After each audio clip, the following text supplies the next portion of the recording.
Bonjour à tous. J'ai l'honneur d'échanger avec vous suite à l'intervention de Monsieur Ousmane Sonko, à un moment qui apparaît historique à bien des égards pour le Sénégal. Monsieur Sonko, en homme d'État qu'il est et qu'il deviendra lorsqu'il sera élu président de l'État du Sénégal, a lancé un message clair. Ce ne sont pas les magistrats qui décideront à la place du peuple sénégalais. À 9 mois d'une élection particulièrement critique pour le devenir de l'ensemble de la population sénégalaise, de Saint-Louis à la Casamance, M. Sonko refuse de devenir le prisonnier de lutte de pouvoir et d'instrumentalisation de magistrats, de hauts fonctionnaires, qui cherchent à faire perpétuer un pouvoir contre toute évidence et contre la volonté du peuple sénégalais. En tant qu'avocat, dans le cadre d'un collectif particulièrement important qui a vu les plus grandes éminences du barreau du Sénégal se mobiliser, non pas tant pour un homme politique, mais pour le devenir d'une démocratie et d'un état de droit, j'ai l'immense honneur d'accompagner M. Sonko, malgré les mesures qui ont été prises de façon honteuse et indécente par le régime pour nous empêcher d'assurer sa défense, que ce soit en expulsant ses avocats de la salle d'audience ou, comme cela a été mon cas, en me cueillant à la sortie d'un avion avec des hommes en armes particulièrement agressifs pour m'empêcher de défendre les droits d'un homme qui était persécuté par un appareil de pouvoir aux ordres de celui que je n'avais pas encore qualifié de tyran, mais qui commence de plus en plus à le ressembler. Monsieur Sonko a un peu moins de 10 mois d'échéance critique pour le Sénégal, qui vont déterminer l'attribution de ressources, notamment gazières et pétrolières, fondamentales pour le devenir de sa jeunesse et de son pays, refuse d'être le prisonnier des stratagèmes du pouvoir en place, refuse d'être instrumentalisé, refuse que son destin devienne l'enjeu plutôt que celui du peuple sénégalais. Et nous avons pour mission de l'accompagner, comme il nous l'a rappelé, car à travers lui, c'est les aspirations de tout un peuple qui doivent être soit respectées, soit battues par des hommes qui, dans l'avidité, dans la découverte de ces nouvelles richesses, n'ont qu'une ambition, les accaparer et non pas les partager pour investir dans le destin de leur pays. C'est là les velléités, que ce soit d'un troisième mandat ou de candidatures de substitution et des tentatives de division qui sont en train d'être mises en place par le pouvoir actuel afin de déstabiliser le front qu'avait réussi à constituer M. Sonko. Le droit n'est qu'un instrument du politique. Voilà ce qu'il vient de nous rappeler collectivement. Et le droit ne peut pas s'interposer dans la volonté politique d'un peuple souverain. Il y a des enjeux qui dépassent largement sa situation personnelle. Il a rappelé l'oppression à laquelle il était confronté. Et nous voyons parfaitement la stratégie de désagrégation, d'atteinte à ses intérêts à travers lui, aux millions de personnes qu'il représente, qui est mise en place. Un objectif très simple que M. Sonko ne va pas se voir opposer. Il nous a chargés, à nous tous déjà, de commencer à l'accompagner pour l'après. Le régime a plusieurs options.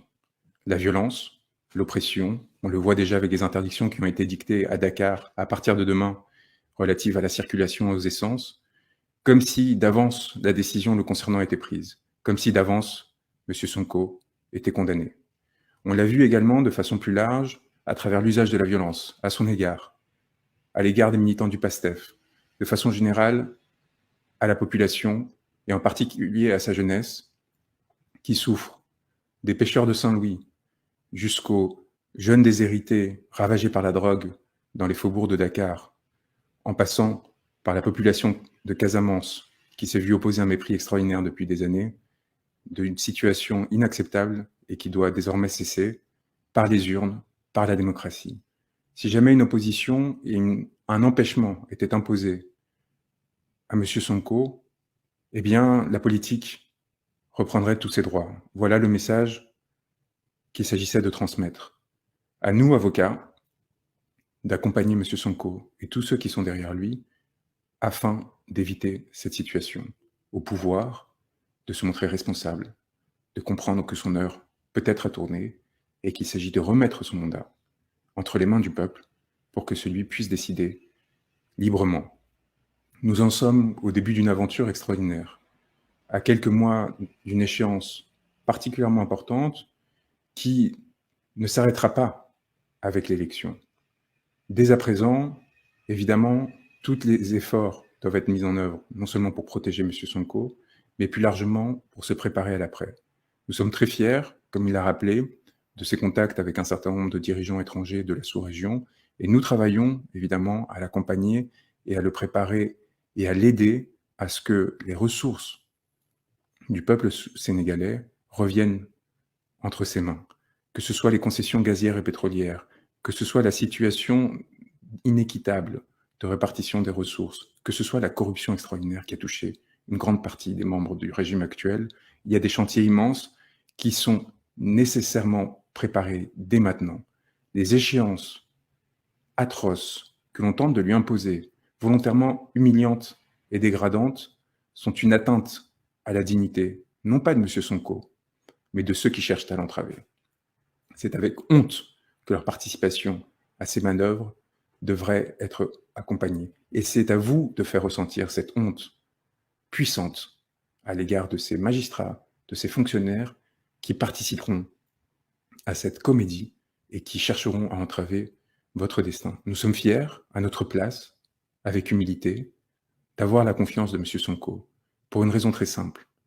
En Europe, en France, j'ai eu le privilège de défendre des peuples opprimés, qui n'ont jamais bénéficié des arrangements de la France-Afrique et de la corruption que nous avons combattus et que nous ne cessons de combattre et de dénoncer. Le peuple sénégalais inspire les autres peuples, et en particulier le peuple français. Le peuple sénégalais sert d'exemple et de modèle.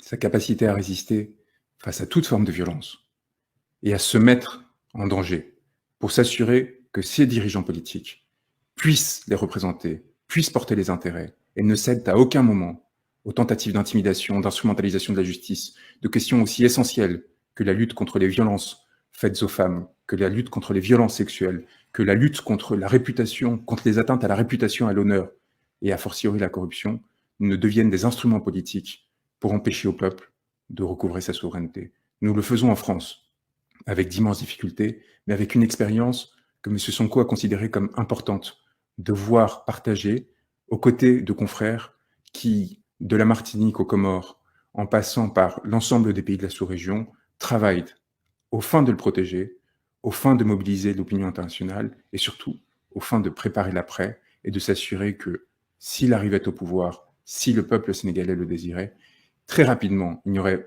pas d'isolement, mais au contraire un soutien très important de la part des partenaires internationaux.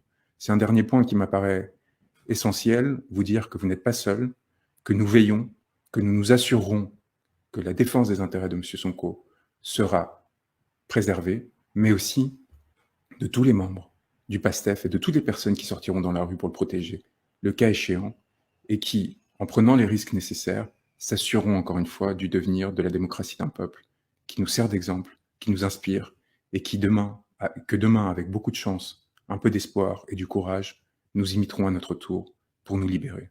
Je vous transmets toutes nos pensées, tous nos encouragements, et surtout, le plus grand respect par rapport à votre force. Vous méritez toute notre estime.